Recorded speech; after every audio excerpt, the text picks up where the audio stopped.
اس لیے کہ میں اپنے نبی کے اپنے حبیب کے چہرے پر 70,000 حجابات رکھا ہوں, 70,000 پردے رکھا ہوں. اگر ان میں سے ایک پردہ میرا حبیب اٹھائے, ایک آسمان سے دوسرے آسمان کے درمیان خوب روشنی ہو جائے. ایک پردہ ہٹایا جائے تو سارے دو آسمانوں کے بیچ کا حصہ روشن ہو جائے. اللہ نے اتنے حجابات میں مصطفیٰ کریم صلی اللہ علیہ وسلم کو دنیا میں بھیجا. اسی لیے بعض بزرگوں نے فرمایا میرے آقا نور ہیں, لباس بشر میں دنیا میں آئے. ایک بات یاد رکھیں, سنیوں پر ایک بڑی تہمت لگائی جاتی ہے کہ یہ رسول پاک کو انسان نہیں مانتے, یہ صرف نور کہتے ہیں, صرف نور. نہیں میرے عزیز, نور بھی ہیں بشر بھی ہیں. بشر کے لباس میں دنیا میں تشریف لائے, اور جب آسمانوں پر سفر کیے وہ اپنے نورانی صورت میں تشریف لے گئے. میرے نبی کی دو حیثیتیں ہیں, زمین پر بشری حیثیت ہے, آسمانوں پر نوری حیثیت ہے. اسی لیے کہ میرے آقا نے خود فرمایا حضرت جابر سے, اے جابر, اللہ نے ساری مخلوقات میں سب سے پہلے تیرے نبی کے نور کو پیدا کیا, تیرے نبی کے نور کو پیدا کیا. اب جو نور نہ ہو اس کا آسمانوں کا سفر بھی مشکل ہے. وجہ یہ ملائکہ سفر کرتے ہیں. آسمان کیا ہے؟ یہ بادل نہیں, یہ دھواں نہیں کہ اس میں سے اڑ کے چلے جائیں. ایک دبیز پردہ ہے, زمین سے زیادہ سخت ہے آسمان. کھودو تو کھودا بھی نہیں جا سکے گا. کن چیزوں سے؟ بڑے الگ الگ دھات ہیں, معدنیات, جس کو آپ کہیں میٹل. آسمان, ہر آسمان الگ الگ میٹل کا ہے, اور اس میں دروازے ہیں, باضابطہ کھولے جاتے ہیں. یہ ہماری نگاہوں نے تو نہیں دیکھا. اب ان آسمانوں سے کوئی سفر کرے لباس بشر میں سمجھتا ہوں یہ مشکل ہے. اب یہ آسمانوں کو پھاڑے بغیر, توڑے بغیر, جیسے فلسفیوں کا اجرام فلکیہ, انہوں نے انکار کیا معراج مصطفیٰ کا. بعض فلسفی کہیں آسمان ٹوٹ ہی نہیں سکتا, اس میں سے کوئی جائے گا کیسے؟ لہذا رسول گئے ہی نہیں اوپر, کیسے جا سکتے ہیں؟ فلسفی جو ہیں وہ عقل کے دل دادا ہوتے ہیں بیچارے, جتنی سمجھ میں ہے اتنا ہی کہیں گے. یہ دکھتا تو نہیں ہے, اس لیے جا نہیں سکتا کوئی آسمان کے اندر. اس کو ایک محقق نے سمجھایا ہے. میرے عزیز, آپ مجھے دیکھو, میں چشمہ پہنا ہوا ہوں, چشمہ پہنا ہوا ہوں, اور ظاہر سی بات ہے چشمہ کیوں پہنتے ہیں؟ تھوڑا سا زیادہ نظر آئے. اب ظاہر سی بات ہے میری آنکھوں کے سامنے جو چشمہ ہے اس پر شیشے لگے ہوئے ہیں. اب دیکھنے والی جو چیز ہمارے اندر ہوتی ہے وہ کیا ہے؟ آنکھوں کے اندر نور کا ایک ہلکا دانہ ہوتا ہے, نور کا ایک ہلکا ذرہ ہوتا ہے. اگر وہ نور مر گیا تو تمہاری آنکھیں بھی اندھی ہو گئی. ہر انسان کی آنکھ میں نور, اسی لیے تو ہم کہتے ہیں نا آنکھ عطا کیجئے اس میں زیادی. اور آنکھوں کا نور, نور کیوں کہا جاتا ہے؟ ہر آنکھ کے اندر نور کا ایک ذرہ ہے, اور وہی دیکھنے کے قابل بھی ہوتا ہے. جب ہم نے آنکھ کھولی, چشمہ لگا ہوا ہے, وہ نور کا جو ذرہ ہے کیا میرے چشمے کو پھاڑ کر کے باہر دیکھ رہا ہے؟ اس کو یہاں سے باہر آنے کے لیے کیا چشمے کی اینک پھاڑنا پڑ رہا ہے؟ نہیں, چشمے کی اینک ویسی ہی ہے, وہ نور کا ذرہ وہی ہے, لیکن اس چشمے کے باہر جتنی چیزیں ہیں سب کو وہ دیکھتا ہے, ساری چیزوں کی تصویر کھینچتا ہے اور اپنی آنکھوں میں اندر لیتا ہے. نور کو کسی چیز کے خرق پھاڑنے کی احتیاط ضرورت نہیں پیش آتی. اسی لیے تو تمہیں کہنا ہوگا کہ مصطفیٰ کریم صلی اللہ تعالی علیہ وسلم کو جب آسمان علا پر ملائکہ کے سفر جبرائیل امین کے ساتھ لے جایا جا رہا تھا تب آپ کی حیثیت نوری تھی, اور نور جب جاتا ہے تو کسی بھی چیز کو پھاڑنے کی ضرورت نہیں پیش آتی, وہ گزر جاتا ہے. عزیزان گرامی وقار, اسی لیے کہا اللہ رب العزت نے معراج کی رات میں اپنے نبی کے حسن پر 70,000 حجابات رکھا ہوں. اگر ایک حجاب ہٹا دیا جائے تو اس کے نور سے دو آسمانوں کے بیچ روشنی ہو جائے. یہ رسول کریم صلی اللہ تعالی علیہ وسلم کے چہرے جمال جہاں آرا کی جو باطنی صورت ہے. میں نے ظاہری صورت بتائی, باطنی اور معنوی حقیقی جو صورت ہے وہ تو ہم میں سے کون سمجھ سکے گا. اسی لیے سیدنا رسول کریم صلی اللہ تعالی علیہ وسلم نے فرمایا میری حقیقت کو میرے رب کے سوا کوئی نہیں جانتا. اب جو گوشت مبارک ہیں یعنی کان مبارک ہیں ان کو تو میں نے بتایا. ماں عائشہ صدیقہ فرماتی ہیں زلفہائے ناز میں ایسے لگتے تھے جیسے کھلے ہوئے رات میں تارے ہوں.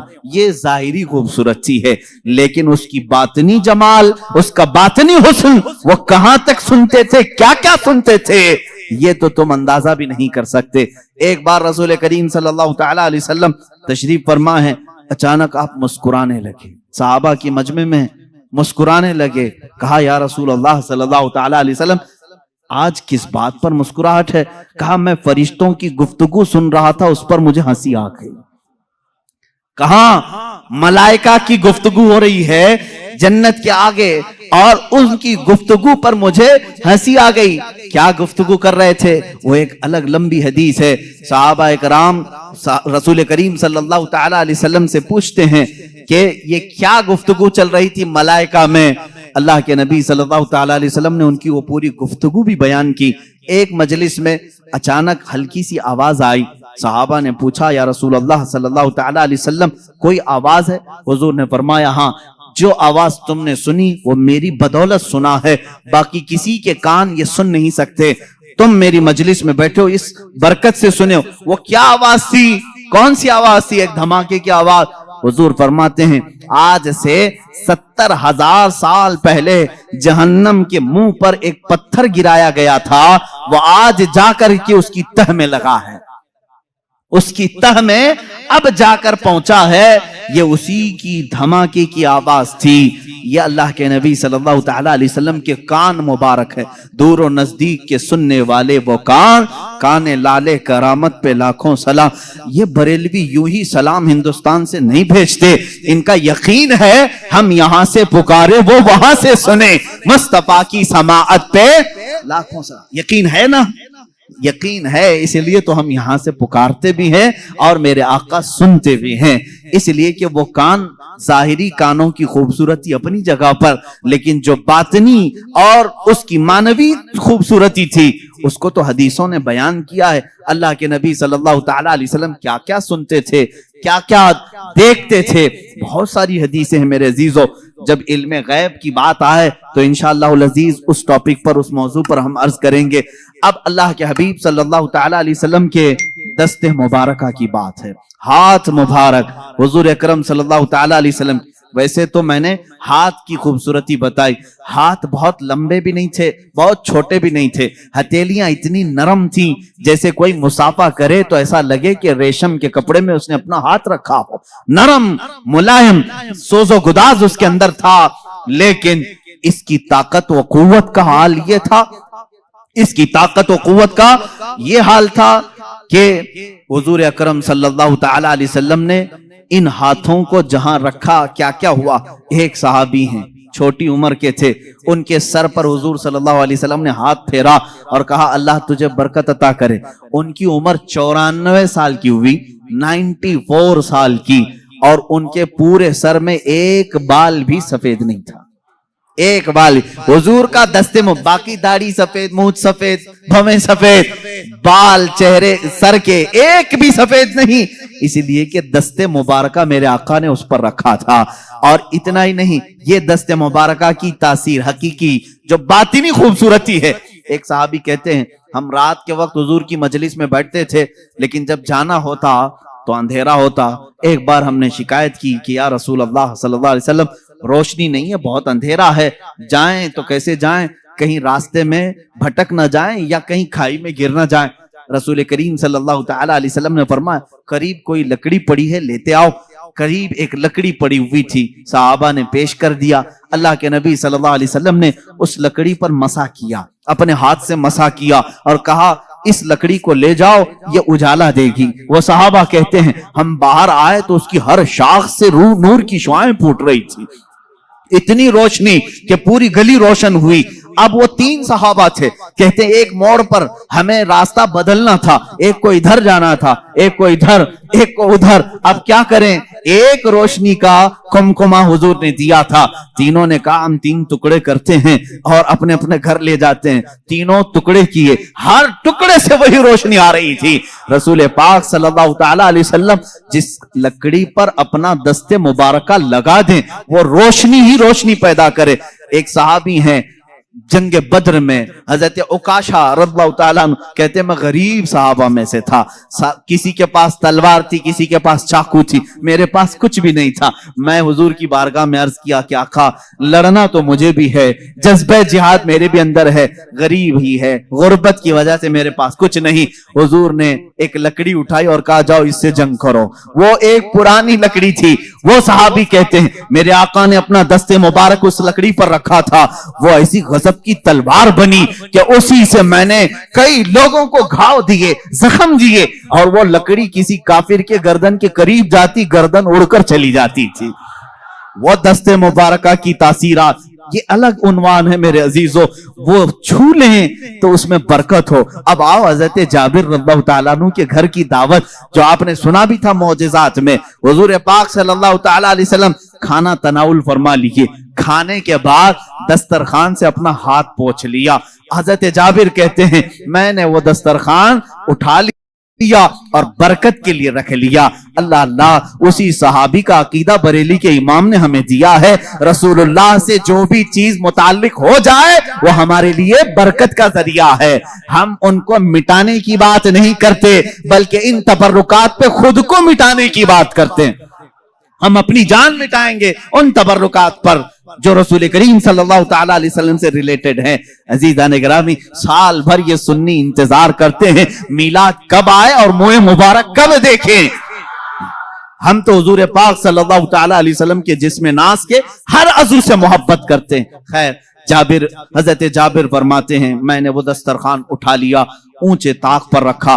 کبھی ایسا ہوتا کہ وہ میلا ہو جاتا یا دھول لگ جاتی تو ہم اس کو دھوتے نہیں, بھڑکتے ہوئے آگ کے تندور میں ڈال دیتے تھے. آگ کے تندور میں دسترخوان کو ڈال دیتے, تھوڑی دیر کے بعد اس کو نکالتے, کپڑے کا ایک رواں بھی نہیں جلتا, میل تو چلا جاتا تھا, میل نکل جاتا, کپڑے کا ایک رواں بھی نہیں جلتا. یہ دست مصطفیٰ کی کرامت ہے, یہ رسول کریم صلی اللہ تعالی علیہ وسلم کے دست مبارکہ کا معجزہ اور اس کی حقیقی باطنی خوبصورتی ہے. اب یہاں پر میں سنیوں سے یہ کہوں گا, اے میرے عزیزو, اللہ کے نبی صلی اللہ تعالی علیہ وسلم سے قریب ہونا چاہتے ہو کہ نہیں ہونا؟ میرے آقا نے فرمایا جو مجھ پر دنیا میں کثرت سے درود پڑھے, بعض روایات میں ہیں 100 مرتبہ درود پڑھنے کی عادت ڈال لے. اللہ کے نبی فرماتے ہیں کل قیامت کے دن میں اس کو اپنے ہاتھوں سے مصافحہ کروں گا. ہائے, اگر وہ نرم و نازک ہاتھ, وہ سوز و گداز و ملائم ریشمی ہاتھ قیامت کے دن اگر ہمارے ہاتھوں میں آ جائے, میرا وجدان یہ کہتا ہے رسول پاک اگر دسترخوان کو ہاتھ لگا دیں اسے آگ نہیں جلاتی, جس امتی سے مصافحہ کر لے اس پر بھی جہنم کی آگ نہیں جلائے گی. انشاءاللہ العزیز جہنم کی آگ سے وہ بندہ بچے گا جس کو رسول پاک نے مصافحہ کیا ہو. اس لیے آج سے عادت ڈالیں گے, روزانہ میرے آقا کی بارگاہ میں درود پاک بھیجیں گے. اس وقت تک ہم نہیں سوئیں گے جب تک حضور پاک کی بارگاہ میں ہدیے درود نہیں بھیج لیتے. پڑھیں درود مبارکہ, اللہم صلی علی سیدنا و مولانا محمد معدن الجود والکرم وآلہ واصحابہ الکرام وابنہ الکریم وبارک وسلم صلاۃ دائمۃ سرمدا ابدا. میرے عزیزو, اب ایک ایک عضو پر میں تفصیلی گفتگو کرتے چلا جاؤں, وقت نکل جائے گا. اب آئیں حضور پاک صلی اللہ تعالی علیہ وسلم کے قدم ناز کے متعلق بھی آپ نے سنا کہ آپ پتھر پر بھی رکھتے تو پتھر نرم ہوتا اور اس میں نقش پیدا ہو جاتا, نقش پیدا ہوتا. اور ان قدموں کی بات تو یہ ہے کہ جس زمین پر میرے آقا نے قدم رکھے ہیں وہ کون سی زمین؟ مکہ. اللہ نے قرآن پاک میں اس زمین کی قسم یاد فرمائی, لا اقسم بہذا البلد وانت حل بہذا البلد. مولا فرماتا ہے قسم ہے اس شہر مبارک کی. کون سے؟ مکہ کی قسم. قرآن میں ہے, سورہ بلد آپ پڑھیں 30ویں پارے میں, اللہ فرماتا ہے اس شہر کی قسم. کیوں قسم؟ قسم مقدس چیز کی اٹھائی جاتی ہے. اللہ فرماتا ہے وَأَنْتَ حِلٌّ بِهَذَا الْبَلَدِ، اس لیے قسم کہ میرا حبیب اس شہر میں جلوہ گر ہے. قدم مبارک کھائی قرآن خاکے گزر کی قسم، اس کفے پاک کی حرمت پہ لاکھوں سلام. رسول کریم صلی اللہ تعالی علیہ وسلم کے قدمہائے ناز جہاں پڑے ہیں وہ گل و گلزار بنا ہے. اس لیے کہ حدیث میں ہے مدینے کا پہلا نام کیا تھا؟ یثرب تھا. اب ہم یثرب نہیں کہتے، لیکن تاریخ بتانے کے لیے صرف کہنے کی اجازت ہے. کسی نے اگر یثرب کہہ دیا تو اس نے حرام کیا، اس نے گناہ کیا. المدینۃ المنورہ، نہایت ہی روشن شہر یہ مدینہ ہے. مدینے کا دوسرا نام طیبہ ہے، طابہ ہے، طوبہ ہے. حضور اکرم صلی اللہ تعالی علیہ وسلم کی آمد سے پہلے اس کے حالات بتا دوں. یثرب کہتے ہیں بیماریوں کے مرکز کو، جہاں ہر طرح کی بیماریاں، طرح طرح کی بیماریاں رہتی ہوں، وہ یثرب تھا. یہ شہر یہاں جو جاتا وہ بیمار ہو کے آ جاتا. اور اس شہر میں بلائیں عام تھی، وبائیں عام تھی، لوگ بیمار ہوتے مرتے، طرح طرح کے قسم قسم کے بخار آتے تھے. لیکن میرے آقا صلی اللہ تعالی علیہ وسلم نے اپنا قدم ناز وہاں رکھا تو یثرب ختم ہو گیا اور پھر وہ ہمیشہ کے لیے مدینہ ہو گیا. اتنا ہی نہیں، مدینے میں میرے آقا نے قدم رکھا، وہ بیماریاں تو چلی گئیں، وہ وبائیں تو چلی گئیں، بلائیں تو چلی گئیں، لیکن ساتھ میں میرے آقا نے اب یہ فرمایا اب یہ یثرب نہیں، اب مدینہ ہے. اس کی عزت یہ ہے غبار المدینۃ فیہ شفاء. میرے آقا فرماتے ہیں اس کی دھول میں بھی اللہ نے شفا رکھی ہے. اڑتی ہوئی دھول مدینے کی اللہ فرماتا، رسول پاک فرماتے ہیں اس میں شفا ہے. خاکے شفا کہاں سے لاتے ہو؟ خاکے شفا کہاں سے لاتے ہو؟ مدینے کی ہی مٹی ہے. اس مدینے کی مٹی میں شفا آئی کہاں سے؟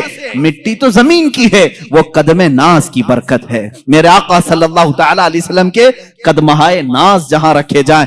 اب بریلی کے امام اعلیٰ حضرت فاضل بریلوی رضی اللہ تعالیٰ عنہ نے اپنے اشعار میں جو تمنائیں کی ہیں وہ ہلکی پھلکی نہیں ہیں، ہلکی پھلکی نہیں ہے. مدینے میں قدم رکھا رسول پاک نے، ساری بلائیں ختم، وبائیں ختم، بیماریاں ختم. لیکن وہ زمین اب شفا کا مرکز بن گئی.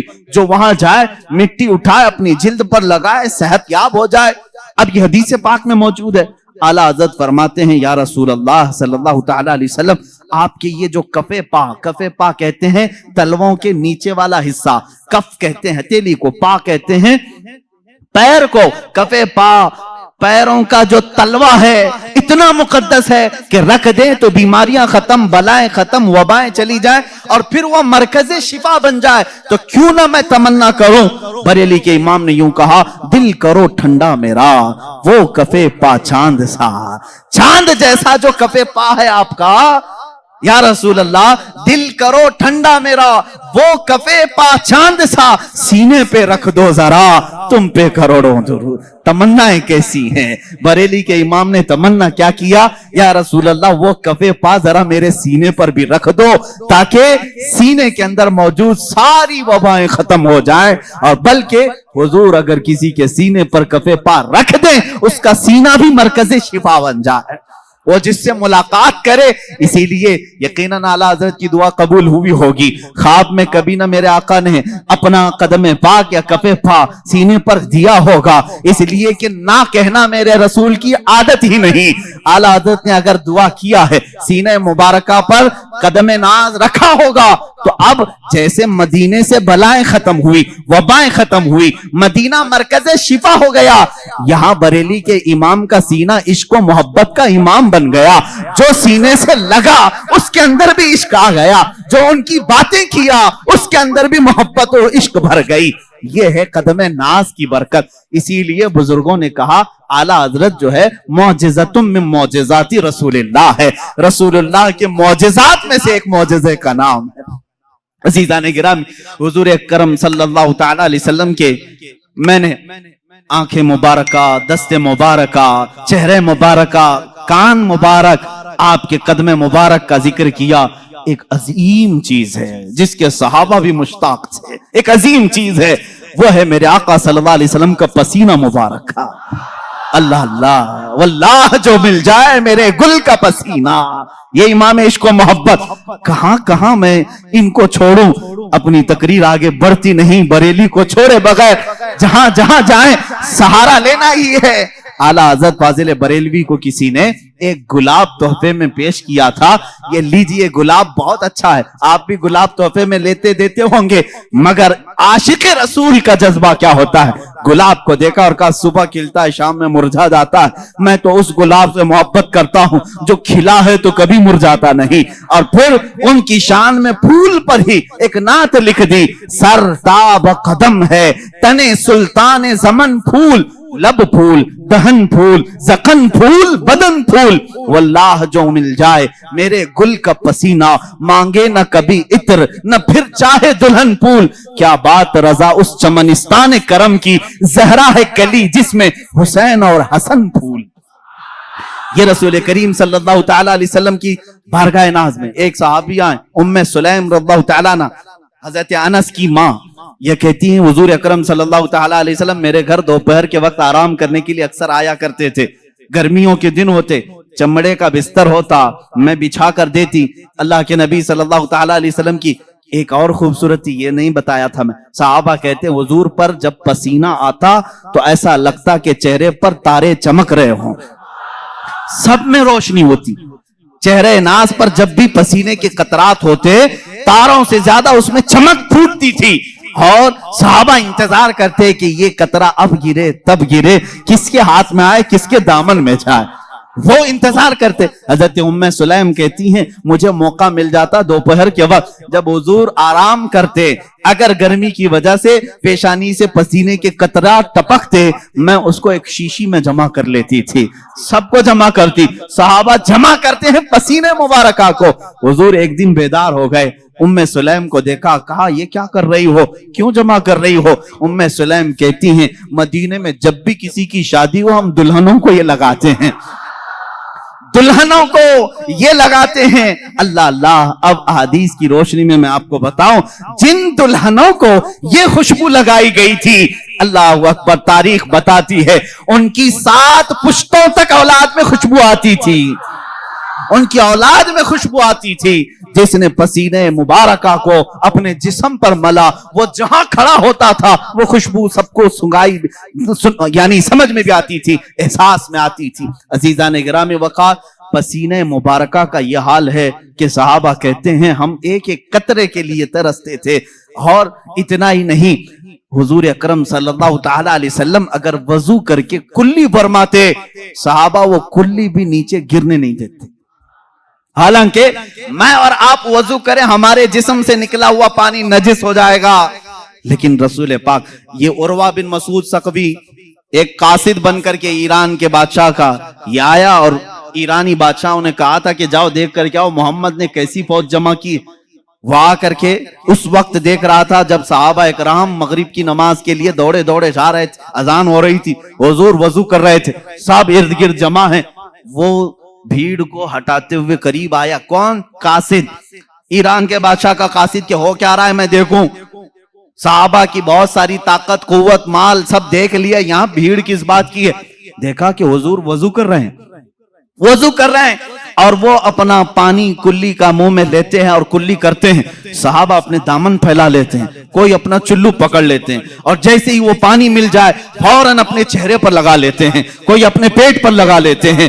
وہ عروہ بن مسعود ثقفی کہتا ہے کہ میں نے یہ بہت دیر تک منظر دیکھا, ایک قطرہ بھی وضو کا ان کے غسالے کا زمین پر گرنے نہیں دیا. صحابہ نے واپس پلٹ کر کے ایران کے بادشاہ سے کہا, عروہ بن مسعود ثقفی نے, اے بادشاہ اعظم, اس محمد سے اور اس کے دیوانوں سے لڑنے کا ارادہ چھوڑ دو.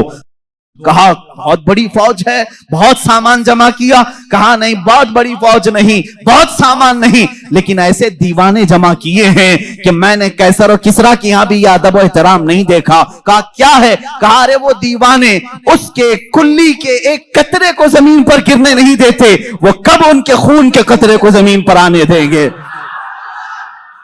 وہ اپنا سب کچھ لٹا دیں گے لیکن ان کے خون کا ایک قطرہ بھی زمین پر گرنے نہیں دیں گے.